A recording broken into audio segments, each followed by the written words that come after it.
Hi, this is Andy Steele. This week's episode of 9/11 Freefall features abridged audio from the ReThink911 rally that took place in Times Square on September 11th, 2013. Let's give a rousing New York welcome to Richard Gage. Who's been going at it since 8 a.m. this morning. Thank you very much. The effort that has gone into the series of stops that we have made throughout the city of New York today is the work of 100 volunteers. Raise your hand if you're one of those. Make it several hundred, okay? This is extraordinary. We started at St. Paul's Chapel, where we gathered and educated the tourists who were coming to learn about 9/11 and what really happened there. Well, at least we gave them a few surprises along their path. Then we proceeded to the City Hall, where we gave the educational materials to 51 city councilmen. After that, we went to Democracy Now! By Amy Goodman on 25th Street, where we served as a protest outside of her offices. Why? Because she will not touch the 9/11 truth. Well, we said, Amy Goodman, come and interview us. You have to touch the 9/11 truth.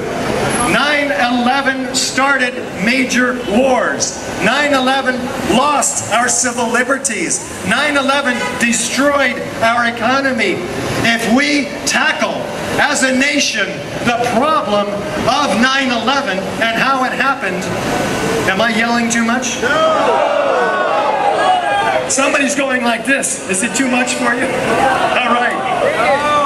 Then we can free our country from the tyranny of censorship, which we're seeing not only in our Congress, but in the mainstream media, which we have also visited after going to Democracy Now! NBC, ABC, CBS, CBC, and CNN all got the packages.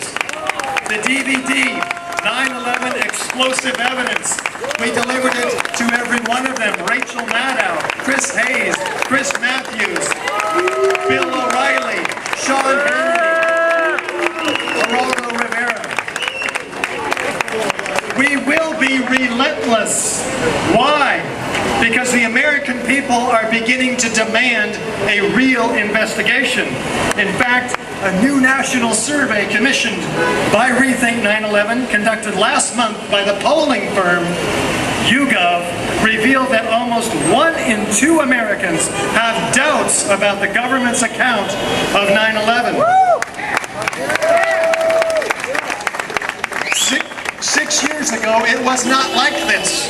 6 years ago, how many of you were around in the streets before the architects and engineers for 9/11 Truth came to assist you with the few architects and engineers we began to gather at the time, and had people saying, where are the architects and engineers? How many of you were there? All right, well, we're here now with 2,000 architects and engineers to back you up. In this poll, after viewing the collapse of Building 7, which you see towering above us, and asked, did you know a third tower came down? They say no. We show them in the poll. Then they say, half of them at least, well, that's a controlled demolition. Duh! A child gets this. We've all seen controlled demolitions. At that point, 46% of them also want a real investigation. So you see, it's a matter of getting the evidence into the hands and the heads of the American people. That is all it takes, and you are all we need to do it. What are you going to tell them? You're going to tell them that this building, a 47-story skyscraper, on 9/11, after not being hit by an airplane, but having a few small scattered fires, drops freely without resistance, straight down, uniformly, into its own footprint in under 7 seconds. This is a brick. I'm going to drop it. This is how fast Building 7 drops. 3, 2, 1, wait. Kevin McPadden, who was going to be here tonight, who's a first responder, was on site. What did he hear before that building came down? A countdown. He's hearing that radio in the hands of a Red Cross worker. 3, 2, 1. And then the building explodes, and we have dozens of first responders hearing this, and the building drops this fast. 3, 2, 1. No resistance. All 80 columns must have been removed instantly in order for that building to fall symmetrically at free fall acceleration, straight down, uniformly into its own footprint. Now this is a problem. That means there were explosives set in the columns and beams in that building. That is the only possibility. Everybody who looks at this evidence in our DVD recognizes that that is the case. These are available, by the way, on the sales table in the back. Kelly, raise up the DVDs and show everybody where you are. Kelly, Kelly, Kelly, Kelly.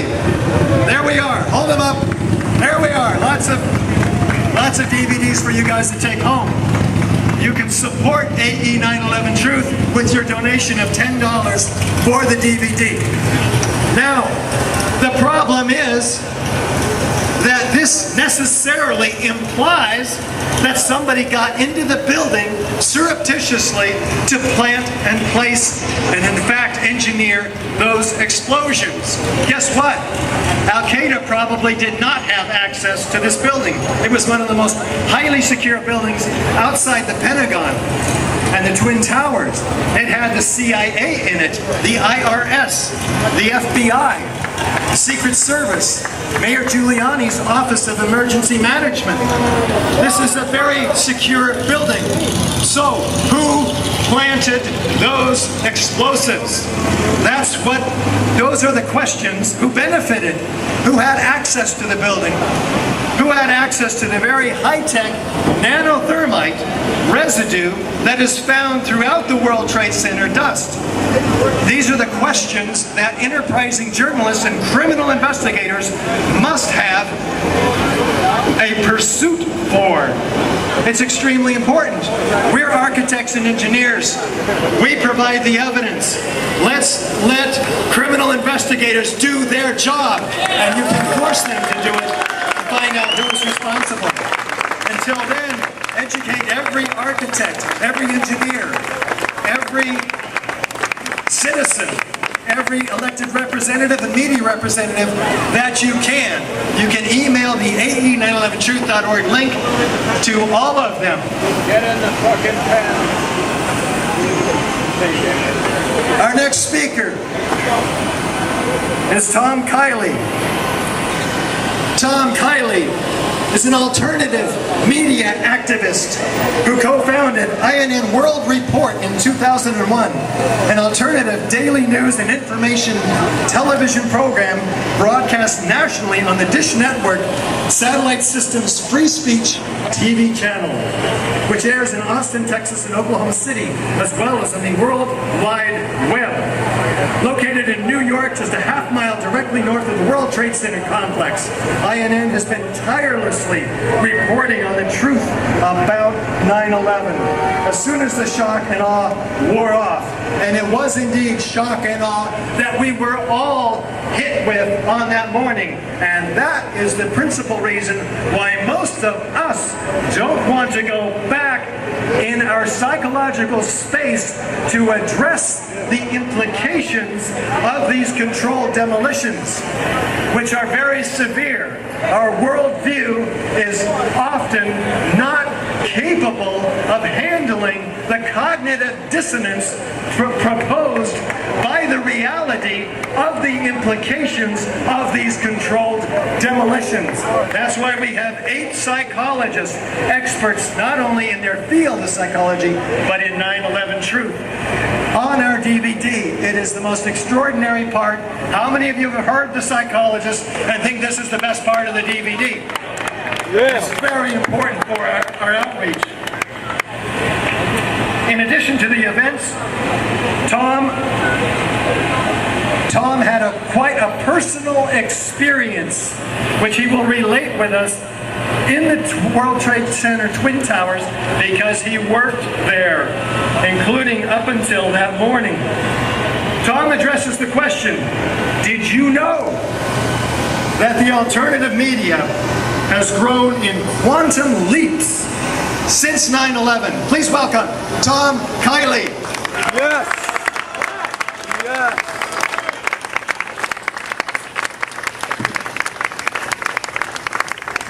All right, Richard Gage has done a great and tireless job, and that's the kind of reason why we created our alternative media here in New York, to give people like Richard a voice across the country. So first thing, of course, on this anniversary of that terrible day, I just like to take a moment to think about the family members, co-workers that are no longer here today, servicemen and women, firefighters, first responders who are no longer here today, and just consider that, and the rest of the people in the world that were injured psychologically that day. So I think it's very important to keep that in mind. And I'd also like to talk not necessarily to the converted here.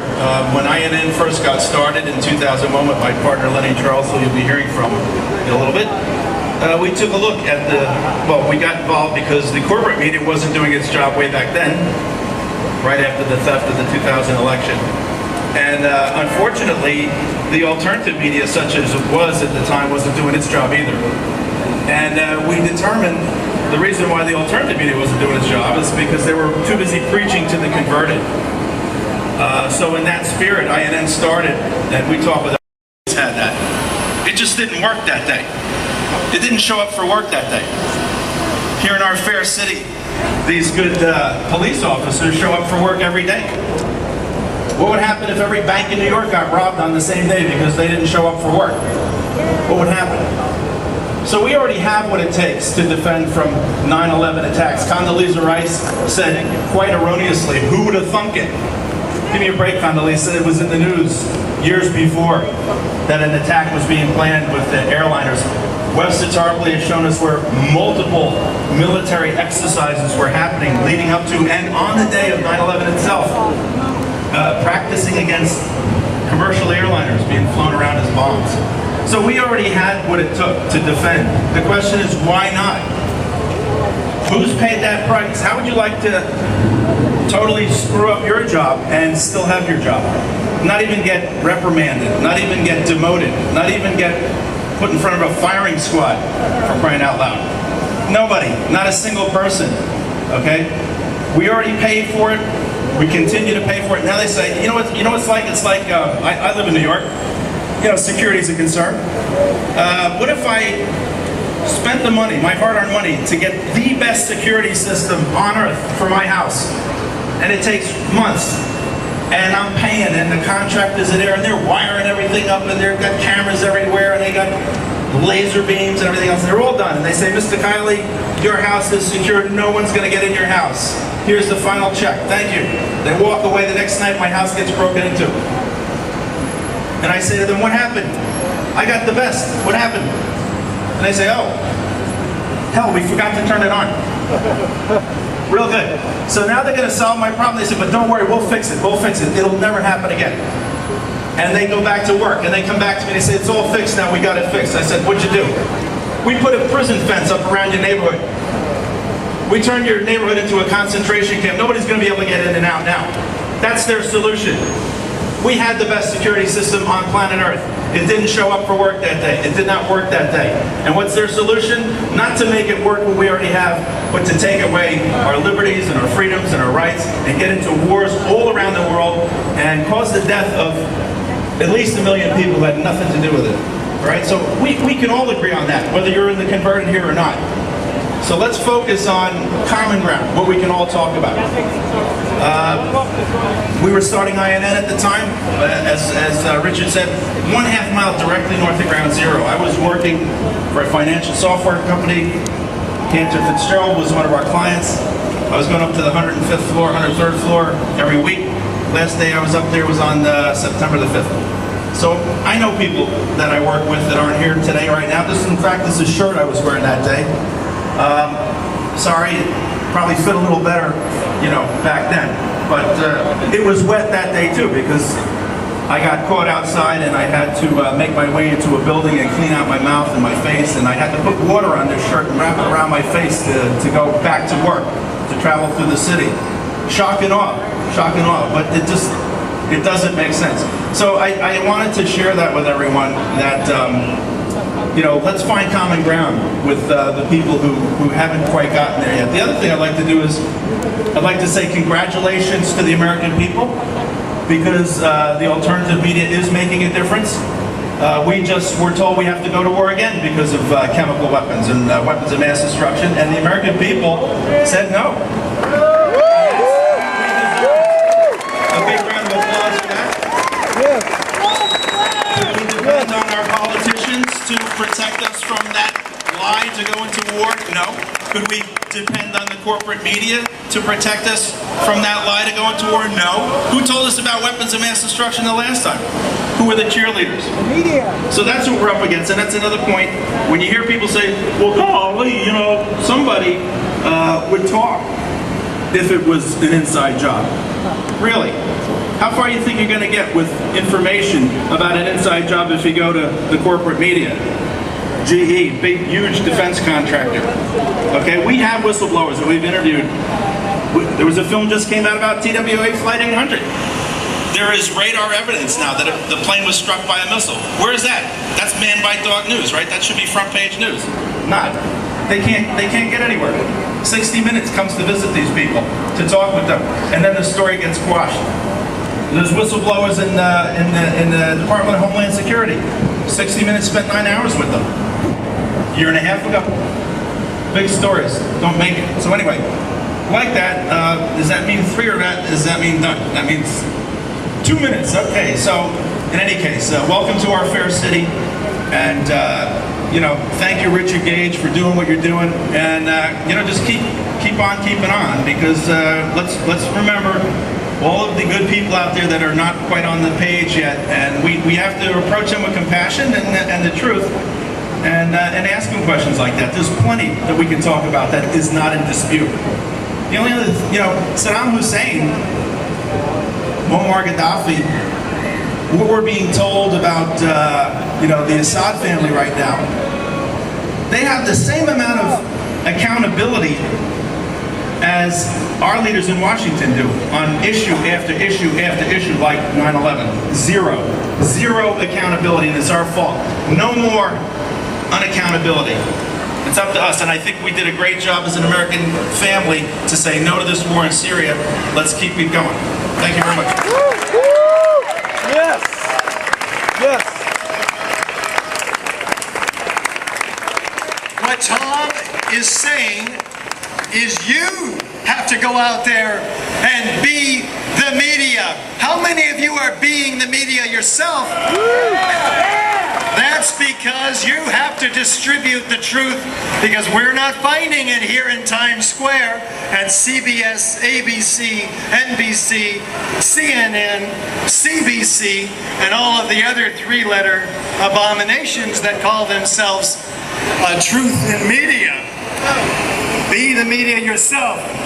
That's what Lenny Charles has been up to. Thank God, along with Tom, Lenny, and he are pioneers in the alternative media. They created the International News Net, INN, and built its television and radio studios in 2003.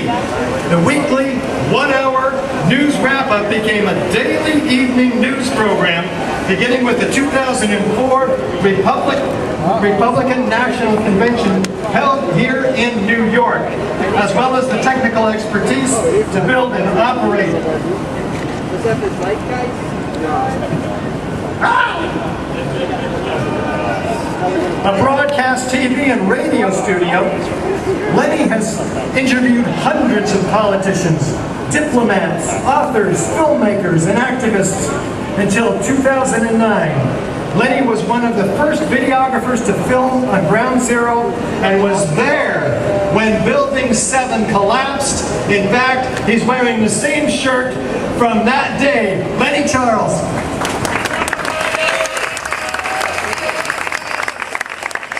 Thank you, Richard. It's been quite a ride. It's been amazing. But we have to remember this is a very sad day. It's a sad day, of course, for the victims and victims' family members. But it's also a sad day for the truth. But we're going to fix all that. Together we can do this. Yes. First, a very quick fireman story, I call it. I was wearing the same shirt. If you notice, the shirt has very similar colors and appearance to what the firemen wear. So I've got my big TV camera on my shoulders. It was right around the time we were getting ready to begin INN. And I'm walking down on the West Side Highway, and I'm walking next to this big fireman, and he seems like a really nice guy. He thinks I'm like the fireman's videographer. But I've got the camera off, and he's saying, well, am I asking about Building 7? I'm saying, well, the building's on fire. I've been shooting footage of it. And he says, oh yeah, that one's gonna come down too. I didn't have the camera on, so I felt very bad about not having the camera on, and combined with all the other evidence we have, I'm not sure, but you know, we have all the evidence. We have facts, we have scientific proof, we have physicists, we have engineers, architects. We've got the evidence. So we went forward and we told it on the mountain, and then mainstream media came across and said, oh, the mountain's full of toxic waste, we can't believe you. And that's essentially what mainstream media has done to us. They've taken information that we got honestly, that we got sincerely, that we did everything we could to get this, and they said, oh, that has no meaning. The only thing that has meaning is what we tell you. We create reality, we control the horizontal, we control the vertical, and all you citizen journalists can go publish a blog. I was very disappointed that my footage, I went down, I figured I didn't know what had happened that day, it was new for me. So I called up CBS on the phone and said, I've got some incredible footage from Ground Zero. Because of the shirt, I was allowed to walk around Ground Zero and take this incredible, horrific footage of stuff that I never want to see again. And I called CBS on the phone and I said, I've got this footage, you've got to see this. They said, well, bring it on down. So I brought it on down, they gave me a check for a few $100. And it was seen all over the world that evening. The first debris footage after the towers came down. I get the credit, but what I was doing was I was reinforcing a lie. And I didn't realize that because it was so soon after the event, we didn't know what we had seen.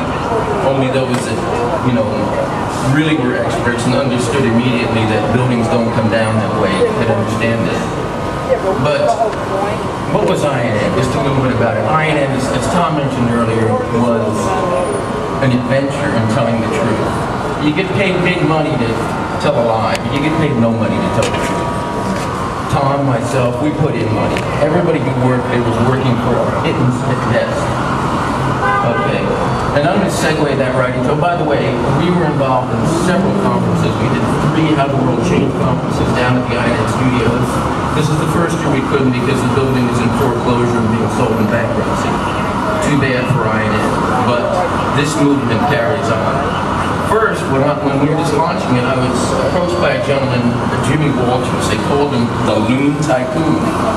Okay, he put millions of dollars of his hard-earned inheritance into exposing 9/11 truth, and we put out these incredible DVDs. We gave away 5,000 DVDs called Confronting the Evidence. So we've certainly been part of, you know, trying to help the 9/11 movement. Let's talk a little about media management. I remember reading in a book and I remember interviewing the author, but I can't remember much else. The way to tell a lie is to wrap it in the truth. If you tell the truth on TV news, whether it's Fox, CNN, or whoever, if you tell the truth 95 times and sneak in 5 lies, you stand on the truth the 95 times. It's called media management. how to go ahead and make a reality where there is no reality. Is there a victim? Well, there's always a victim, there's always a winner and a loser, but that shouldn't really matter. Okay, omission is a tool. Media tools are omission. 04 took the S off of bullets, and John Kennedy was killed by a single bullet because he had an eraser in his hand that day. This is done all through history. Revisionist history is a wonderful thing. Look at the Gulf of Tonkin. Now you've got Christina Borgensen coming back out with a new film about Flight 800. You've got so many things. The Iraq War, the first Iraq War with the incubator story came out. Tillman, the quarterback, that story finally came out. Friendly fire. So there were so many incidences in media where they create the reality. Well, we're truth seekers. We can go on the internet. We can figure out anything. Hopefully they're telling us the truth, and we have to pick and choose what's real to us. But as I said, alternative media, you don't get money to tell the truth. You get money to tell a lie. You know, there's been all this talk about democracy now. We work with democracy now. And the 95 times you tell the truth and the 5 you don't, unfortunately applies to democracy now also. I'll be the first to say she makes a very good living exposing government lies. And the government is lying at every turn. But for some reason, according to Democracy Now, on 9/11, they completely told the truth. First time in history, I think Mike Rupert said it best, they lied you into a war in Iraq, but for some reason they told you the truth about 9/11. Democracy Now has done some very good work. If I didn't say that, it wouldn't be fair to them. But on the topic of 9/11, they suck. Okay? Period. It's just that simple. Okay? So, we were attacked by the left quite a bit. The left gatekeepers, the Alexander Coburns of the world. There's also this nut job running around, Christopher Bolin, has me as a Mossad agent because I married a Jewish girl 12 years ago or 10 years ago. So there's this big article on the internet that I am officially a Mossad agent because I think the person that held the mortgage in the building that's foreclosing on us, the hedge fund had a couple of Jewish investors, so I'm a Mossad agent. But if you get to see that article, enjoy it. Zero truth. I'm the third generation son of an Italian immigrant and a factory worker. So I'm not with the Mossad, maybe later. As far as that one goes. Let's talk a little bit. If they pay, I don't think I'd do it anyway. We don't need money to tell the truth. We just need to be honest and to go forward and to demand accountability, and that's what Richard and the guys have been doing. One last thing I'd like to talk about, and that is motivational forces. When you're a young person, you're motivated primarily by desire. I want to grow up and be Superman or a firefighter or a policeman.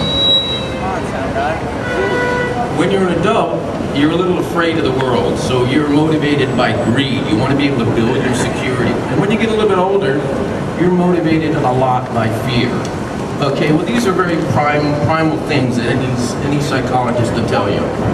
Okay, anyone that wants you to know about your motivational forces. The news uses these things against us. Think of the tools they use. They're scaring the fuck out of us by using fear constantly to tell us the bad guys are coming.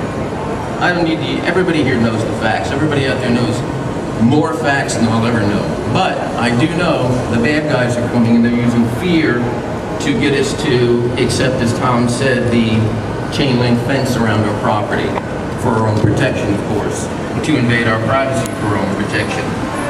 However, we need to have stronger tools. I would say to everybody, let's be citizen journalists. Worked great for me, kind of bankrupt me and a few other things, but I tell you, I sleep great at night. It cost a lot of money to have that peace of mind, but it was worth every penny of it. Okay, there's a problem. When I went to the Alternative Media Conference in Denver, it was hosted by Free Press back in, I believe it was April. I expected to see millionaires and billionaires ponying up their money to start a new network, to have 10 Democracy Now is only better, and to, Nation Magazine to expand its reach. And the entire conference, as far as I could tell, was about a new widget that went on your mobile so that you could automatically get Nation Magazine and Democracy Now! 24/7. That's what the entire conference was about. There was no effort to counter CBS, CNN, and these guys. Okay, what I've said, well, why don't you broadcast on the internet only? The minute that CNN and NBC and CBS and ABC and Fox give up their television presence and their full radio presence and broadcast on the internet only, I'll be willing to do it. In the meantime, we need that kind of horsepower. We need that kind of broadcasting. We need to get those kind of numbers. I'd like to thank RT for the wonderful work that they're doing. One slight problem I have to say about RT. The first name of RT is Russia Today. Now, the first thing that comes to my mind is a foreign government is sponsoring dissemination of propaganda to the wonderfulness of the American people. Well, we know that's not true, but just the word today, Russia Today, if you're out in the heartland, Russia Today means the commies are coming. Okay, great news, bad presentation, I have to say, by the thing, although I love the work they're doing and I tune them in every chance I get.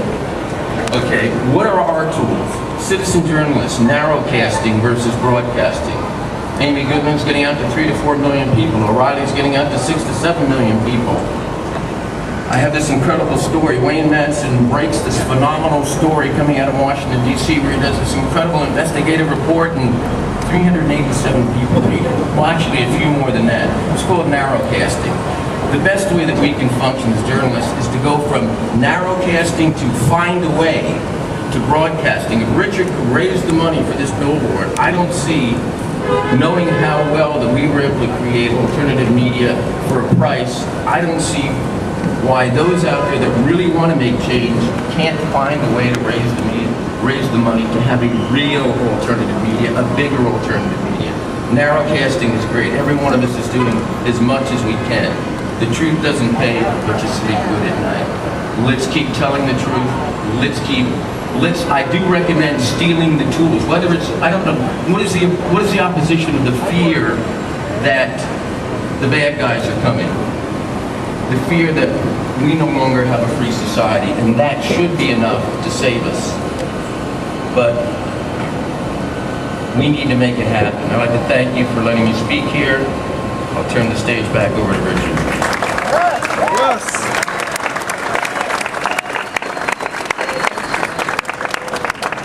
Lenny Charles, IMU World Report. Les Jameson. Do we have? Okay. Well, I am so deeply honored to announce our next incredible guest. Some of you don't even know who's here tonight. I can tell you my knees are shaking, my stomach is quivering, my heart is pounding because I have the honor to bring to you a speaker who has served 6 terms in the United States House of Representatives as a Democrat. She alerted the public that there was evidence of foreknowledge of the attacks of 9/11 on the part of the Bush administration. 1 year after the release of the 9/11 Commission's official report, she held a milestone congressional hearing asking the question, 1 year later, did they get it right? What do you think the answer was? No! While in Congress, Cynthia McKinney. Questioned Donald Rumsfeld about the disappearance of $2.3 trillion from the Pentagon's coffer, which he had announced the day before the attacks, making him visibly very uncomfortable. After her tenure in Congress, she was nominated to be presidential candidate of the Green Party in 2008. She was on board 2 boats carrying humanitarian supplies to the Gaza Strip. She visited Libya multiple times in an effort to stop the outrageous invasion of that country, and was an outspoken opponent of the U.S. military policy there. Cynthia will address the question, did you know that at the time of 9/11, there were additional military plans in place to invade 7 countries in the Middle East, as was reported later on CNN by General Wesley Clark. Please welcome the Honorable Miss Cynthia McKinney. Yes! Yes! Yes!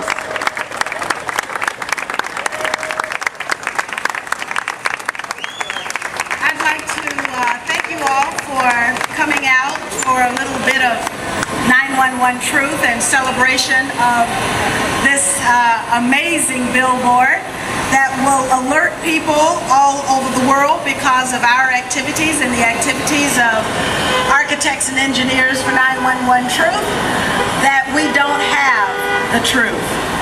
Now, in response to the question that Richard has asked me to discuss, I would like to mention 6 things. And then maybe at some point afterwards, we can discuss them more in depth. Because it's really hot, and I don't intend to be up here for 20 minutes. That's right. That's right. That's right. Well, I'm not ashamed of myself, but I think George Bush and Dick Cheney and all of those people in the Bush administration that told the American people ought to be ashamed of themselves. And what I want to talk about are some other people who ought to be ashamed of themselves, quite frankly.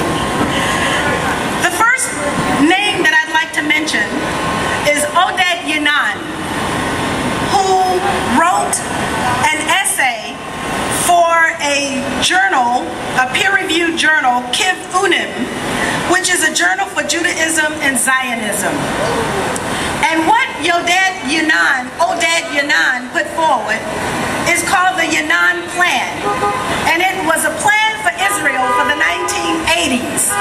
What I would like for us to do is to take a step back and look strategically at what is happening and not discreetly at separate individual events, but let's look at the events that are happening in their totality and discuss the theorizers of what I believe is unfolding before us.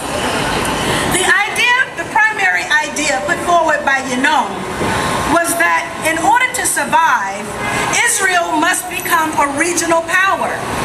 And how could Israel become a regional power?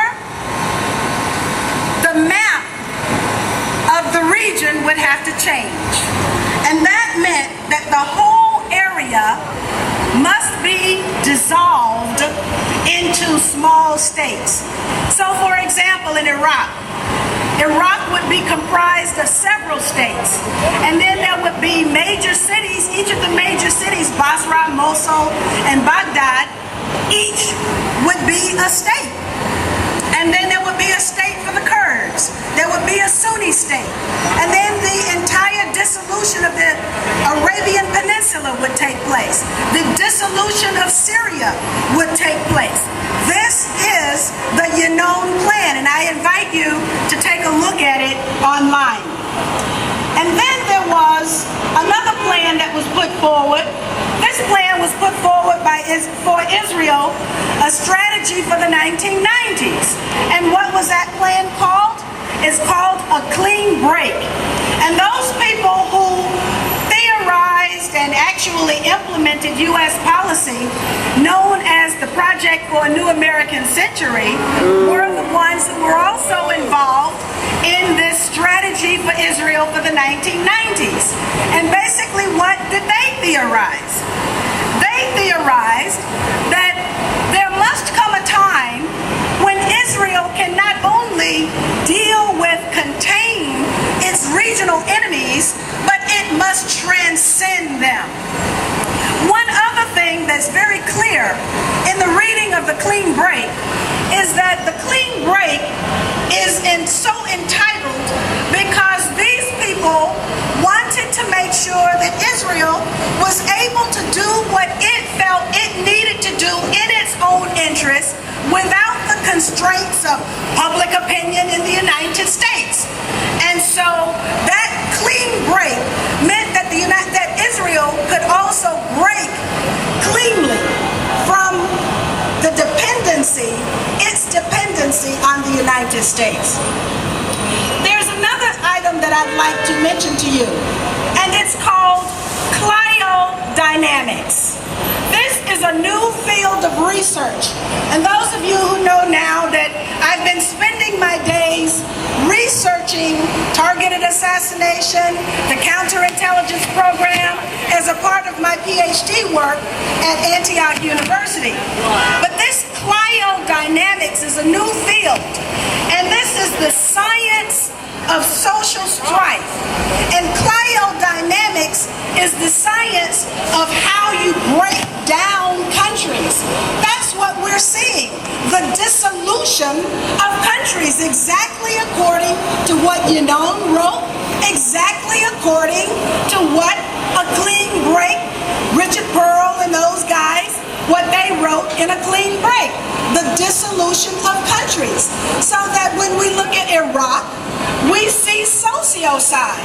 When we look at Libya, we see sociocide, which is a term that's used by Johan Galtung to describe the complete destruction of the societies of a society, the institutions of society. And that's what we're witnessing. That's what the U.S. military is being used to do. Cryodynamics estimates that once a society has been completely broken down, that it will take anywhere from 12 to 15 years for the people in that country to get themselves in order together enough so that they can reconstitute a government. Imagine what a rogue government can do, a rogue country can do, if it's got 12 to 15 years in order to work its will. And then we get to the question at hand, and that is the statement of Wesley Clark in 2007 when he was running for President of the United States. And he went before the Commonwealth Club in California, and he talked about the plan that was in the Pentagon to invade 7 countries in 5 years. Those 7 countries: Iran, Iraq, Syria, Lebanon, Sudan, Somalia, and Libya. Our government, literally as we speak, is still bombing Somalia. Sudan has been dismembered into 2 countries. Iraq is not functioning yet. Iran is on the list. Syria is under extreme attack right now. Lebanon is on the list, and Libya has ceased to exist as a country that functions in behalf of the people. So I would like to expand just a minute on this statement by Wesley Clark. Now, what he said in laying the ground for his comments is that in 1991 he paid a visit to the Pentagon and visited Paul Wolfowitz. And Paul Wolfowitz said that what the events of the decade of the 90s had demonstrated was that the United States could go all the way up with NATO expansion. The United States could go all the way up to the Russian border without a military response from Russia. So that meant that the United States military would have a free hand to act in the region, West Asia and North Africa. And so we've seen that. The pity to me is that it took Wesley Clark so long to talk about publicly what he learned in 1991. That's the pity to me.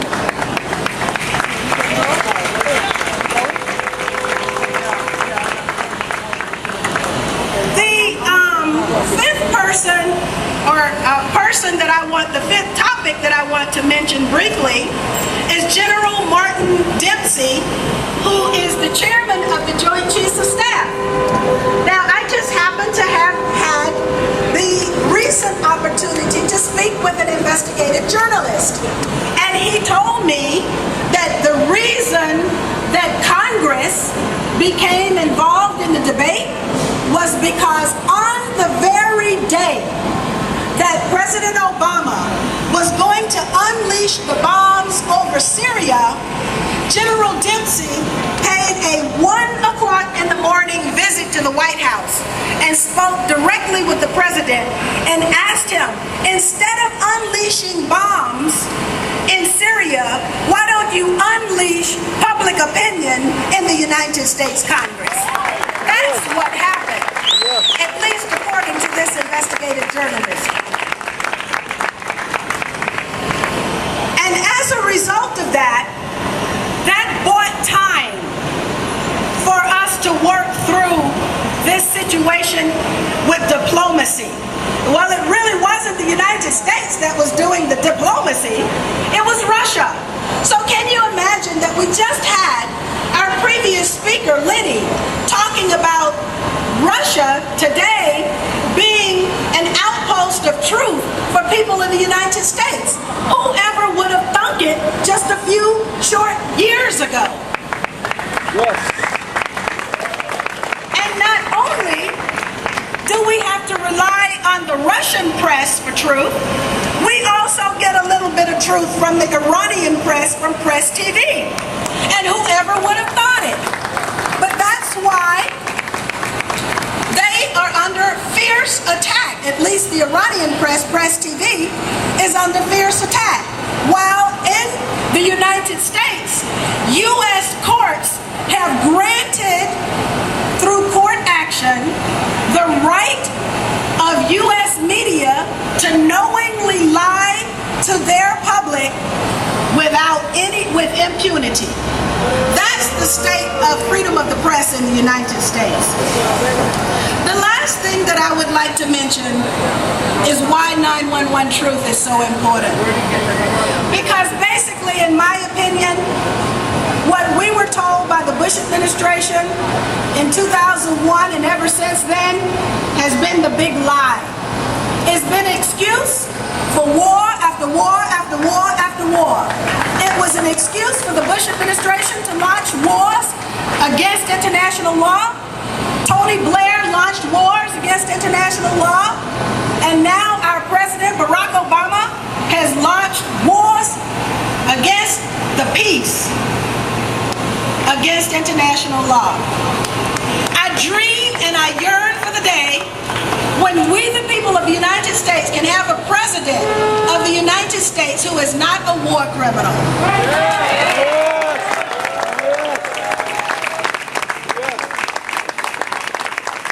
911 has been used to justify death, destruction, war, and killing. And yet we, the people of this country, and people of the international community, don't even have a clue as to really what happened on that day. But I can tell you who does have a clue. They've got a whole bunch of clues that they've assembled, and that's the 911 truth community. And I want to tell you that I love each and every one of you. Thank you very much.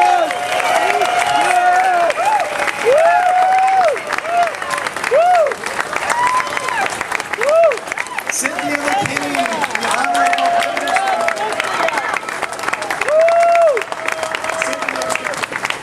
We can have a few, just a couple of more minutes with our dear Cynthia McKinney did her own investigation of the 9/11 commissioners. She asked the question, did they get it right? Well, guess who was there at that meeting? Our own Les Jameson. And Les has a few key questions for Cynthia. That was an amazing day there in Congressional Hill. If you can picture the pomp and circumstance and the beautiful decor of the Capitol building. And I also got to talk to some of your staffers beforehand. And folks, I knew what an incredible endeavor it was to get these hearings in the first place. I know you and your staff worked weeks and probably months to arrange for this day, which what they called 1 year after, did they get it right? And of course, many of us here in our own research about the 9/11 investigation can absolutely appreciate that this investigation of the investigation had to be done, which Cynthia McKinney made happen.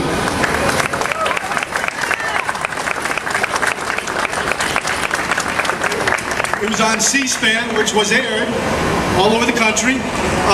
And first, Cynthia, if we could mention, if you have a memory of some of the panelists, because there were some very, very eminent people on that panel who were there as experts to take in the evidence and then render their basic determination of whether the 9/11 Commission got it right.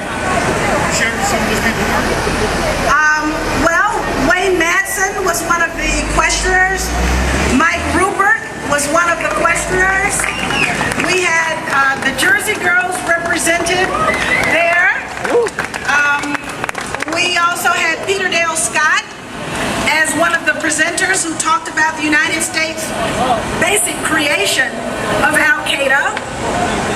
And Peter Dale Scott is now serving on my dissertation committee.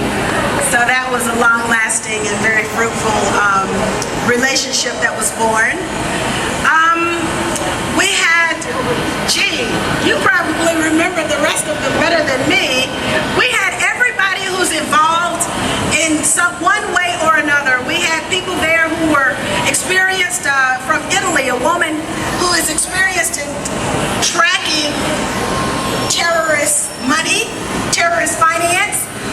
We had a gentleman from Greece who was there. He came all the way to testify. We had the gentleman who's a lawyer who talked about the creation of a police state. And at that time, of course, we thought he was a bit premature, but now everything that he rolled out has happened in the United States. If it isn't 100% police state, it's very close to it now. All you have to do is go to the darn airport, as I did today, and you see so many police and people who detain you and stop you. I get stopped when I travel. Repression of those who dare to dissent now. So yeah, the question of the United States and police state, I don't think it's a question anymore. The question is, when will the people step up and stop it? That's the question. Yeah. Yeah. Melvin. There was a CIA agent. Yes, that's right. Melvin, Mel Goodman was there. That's it. Also, Steele. Robert Steele was there. Robert Steele is the gentleman who's read almost every book on the CIA and the intelligence state. That's his thing. He's read every book. And there are hundreds of them, and he was there as one of the experts. And through this day of hearing, Cynthia, it was all about arriving at some conclusions about the 9/11 Commission report at the end of the day. And 1 year later, there was an awful lot of evidence that that commission was, of course, first headed by Henry Kissinger, which lasted for about 2 weeks, until it was discovered that there was a conflict of interest because he was representing some of the Saudi monarch family. And then Philip Zelikow was brought in to head the 9/11 investigation, and all the evidence of his, of course, being an insider of the Bush administration, and of course a co-director with Rice, Condoleezza Rice, in many aspects. So, with all these people involved in the 9/11 investigation, and the fact that this report was put out as the official report, Cynthia, can you share some thoughts about what your determination was based on the questioning 1 year later? Well, the conclusion that I arrived at was that George W. Bush, Condoleezza Rice, Dick Cheney should be impeached because they failed to protect the people of the United States on September 11th. That's why I filed those articles of impeachment. Not only because of September 11th, because of the whole panoply of lies that came out of the Bush administration, starting with their theft of the White House in 2000. So, yes, that's right. Thank you very much. 12 years of lies. So that was one of the biggest conclusions. And every other administration, now we've got the Obama administration defending the lies and the torture and the criminal behavior of the Bush administration. So they need to go too.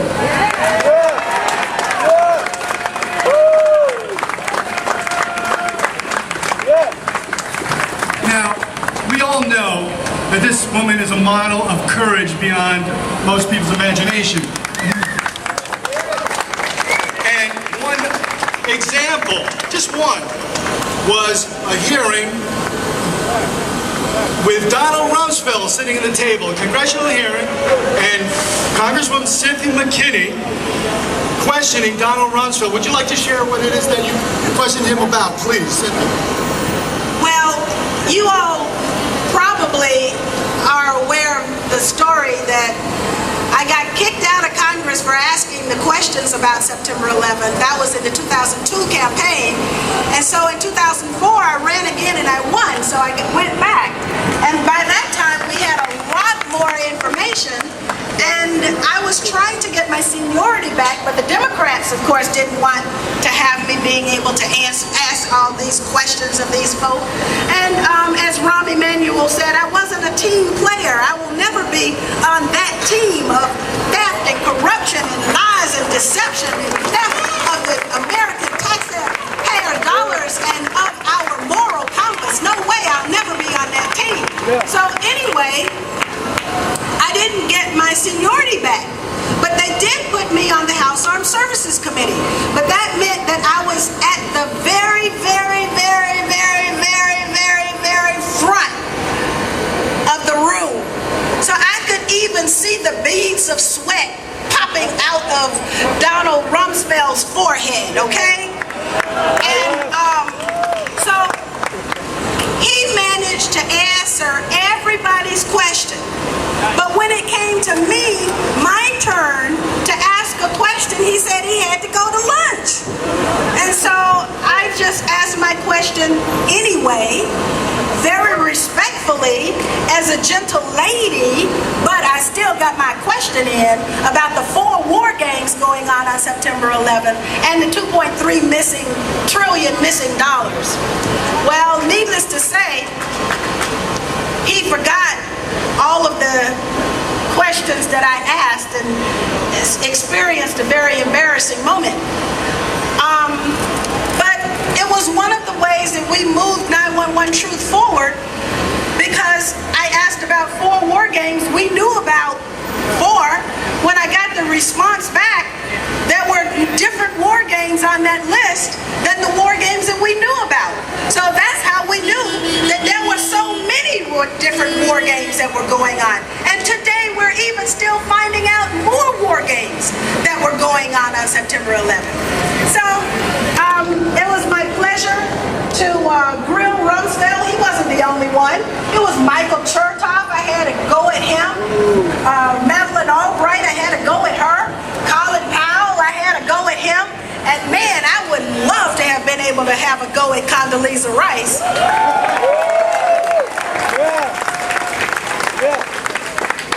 But there's another one I need to have a go at, and that's Susan Rice, the National Security Advisor now. Thanks for listening. Remember to tune in to 9/11 Freefall every Thursday night at 10 p.m. Eastern, 7 p.m. Pacific on No Lies Radio for more great interviews with 9/11 Truth experts, activists, and scholars. See you next week.